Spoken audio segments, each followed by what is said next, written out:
They were founded in Louisiana right after Hurricane Katrina, and they do response to these sort of flooding emergencies. And it's a great resource for navigating FEMA, how to get through the process. It explains it in layman's terms.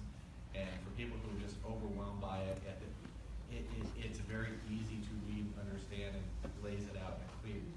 SBP, that's St. Bernard Parish, sbpusa.org. So that is just as a starting point. Oh my gosh, my house flooded, what do I do? Before we start talking about what your kitchen looks like, you got to figure out your insurance situation. You got to figure out your financial lending situation, understand what that means. And you know, I'm ask Steve right now. I know that some areas are being offered 12-month forbearance.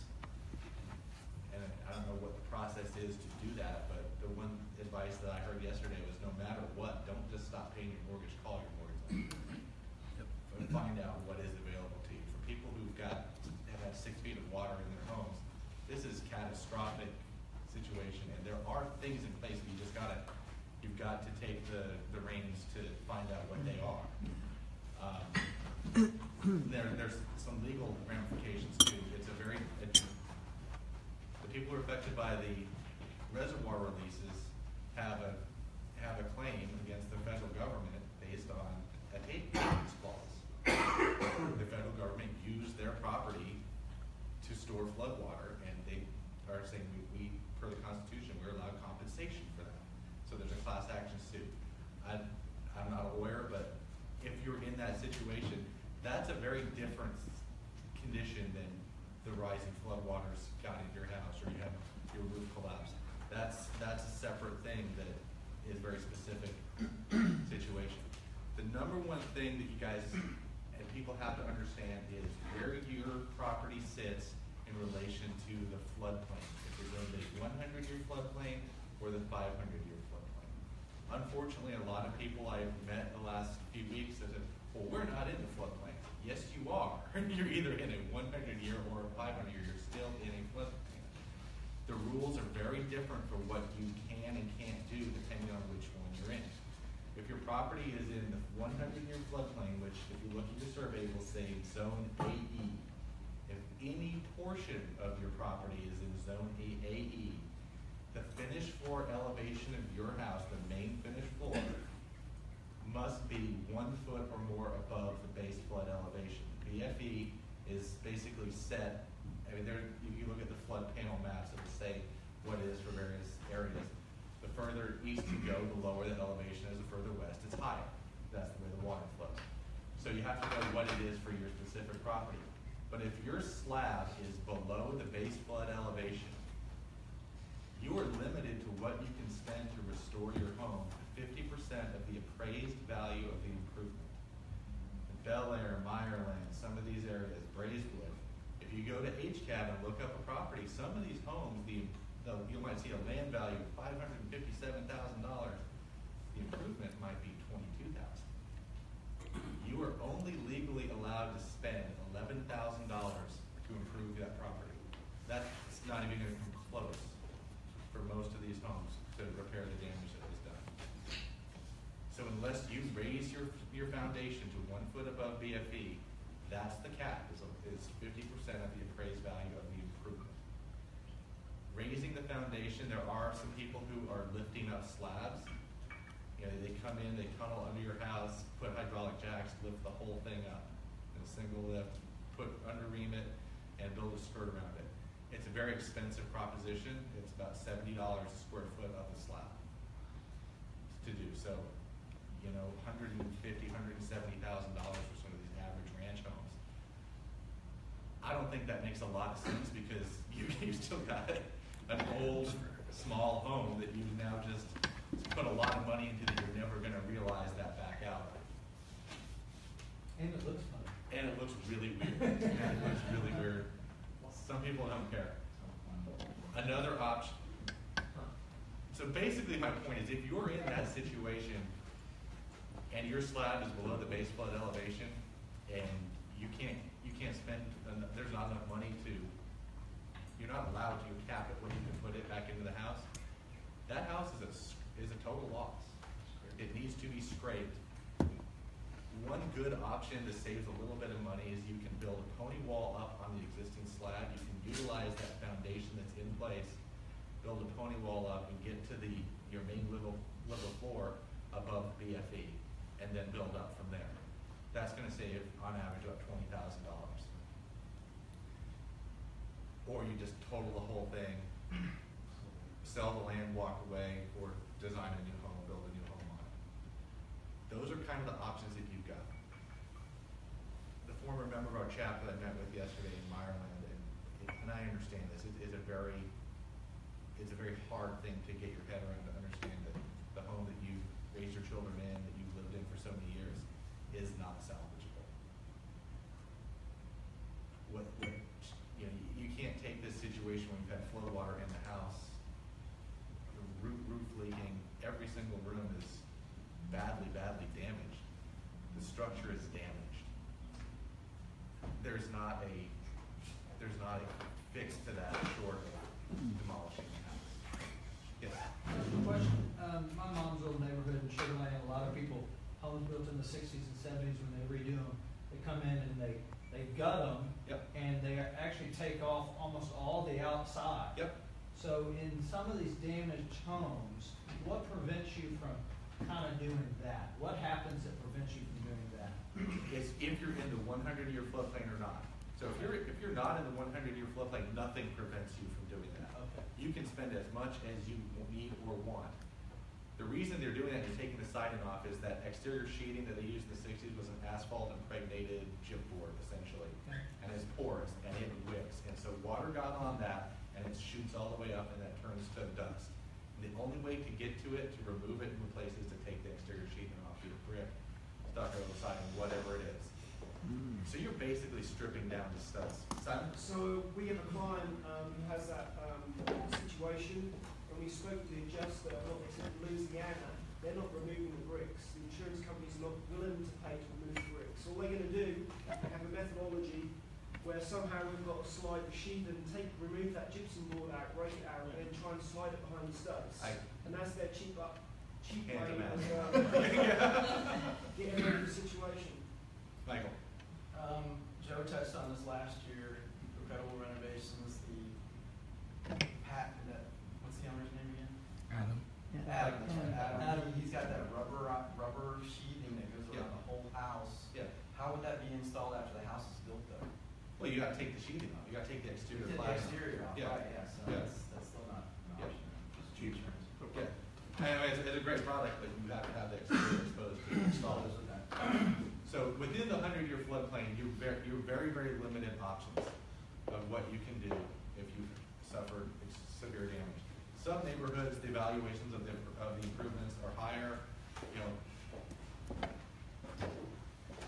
maybe a house is 15 years old. It was built before the last flood maps were redrawn, and it wasn't in the 100-year floodplain, and the valuation's high. They have a little bit of leeway, so they look at the HCAD and says your house is worth $200,000, so you got $100,000. That might repair some of the damage that you've got.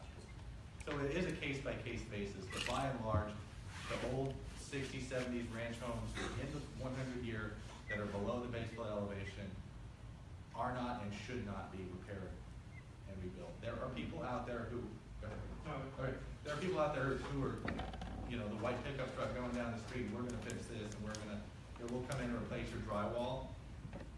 It is not, that's not a legal solution.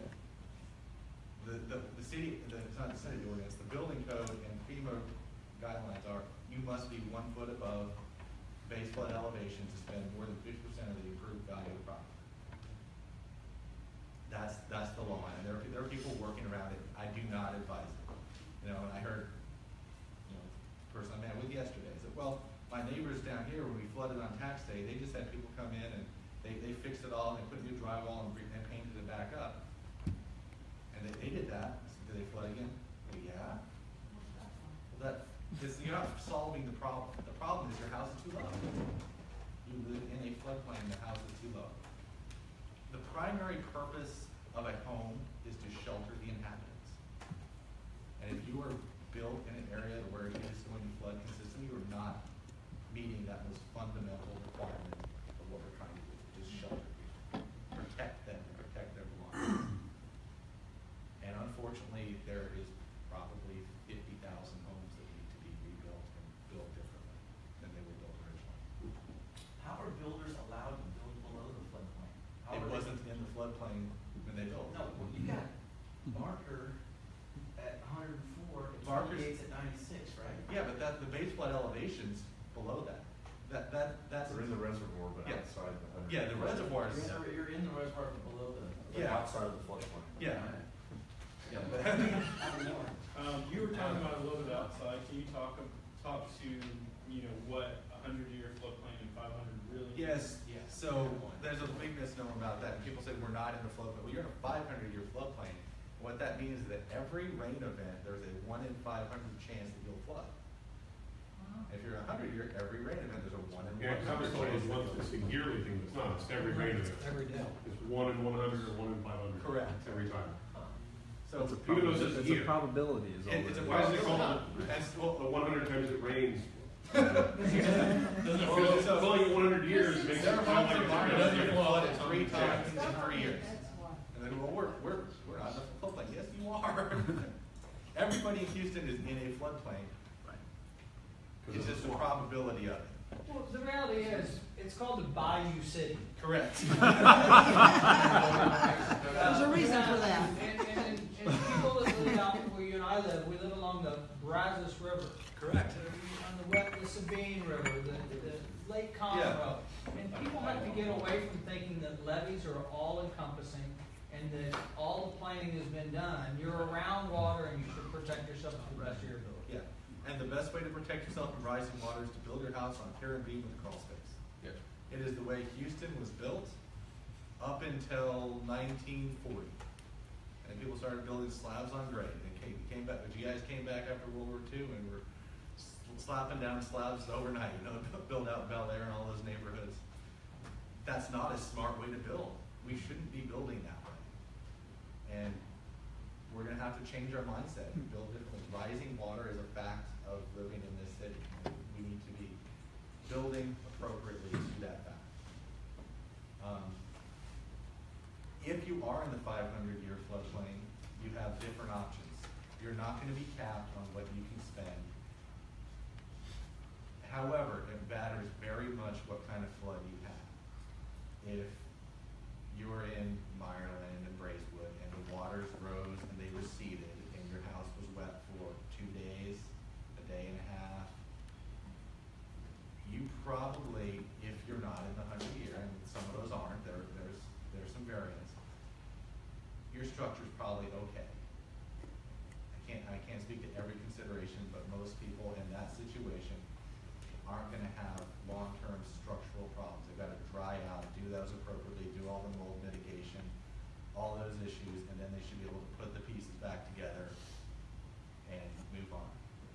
If you're out here where the reservoir is released and your house was wet for 12 days, 10 days, your studs are decaying, they're rotting, they will never dry out, and that structure is unsound.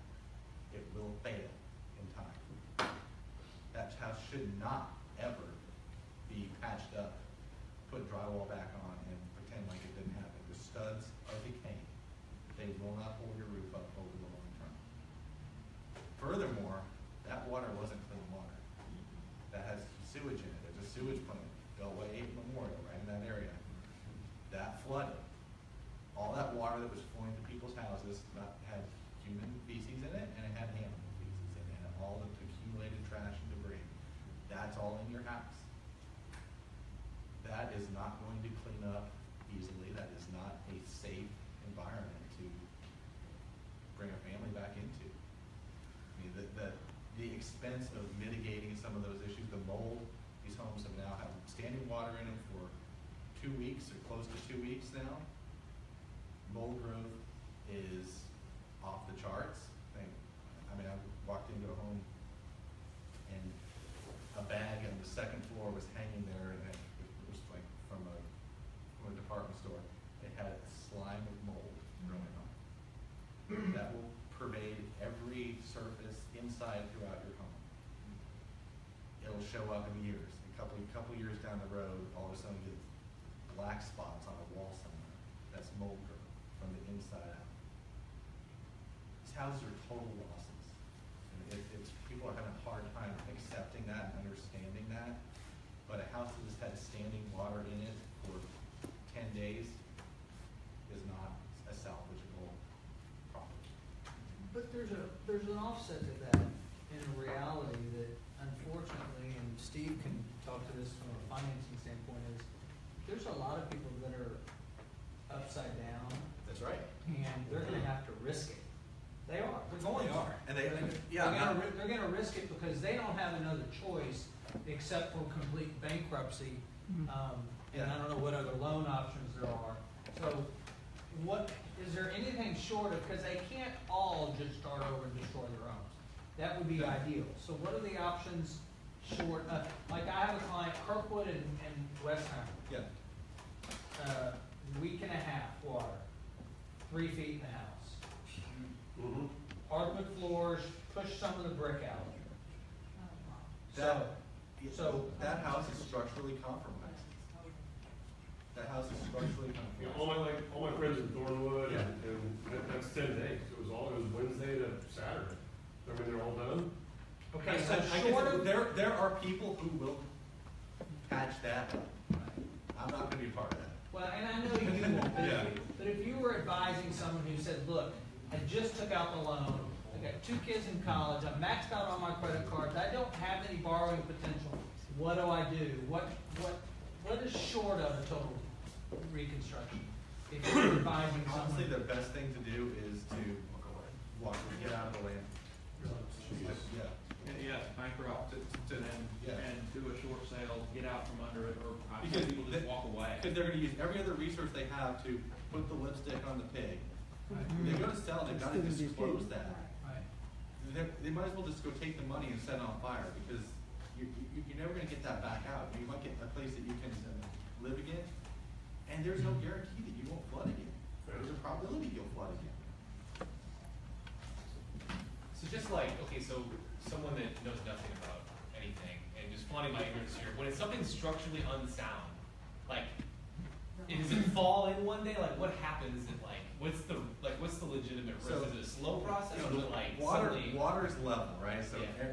it's sitting across your whole house. Every one of those framing members that comes down is sitting in water, absorbing the water, wicking it up through the fibers. Wood is fibrous. It's saturated.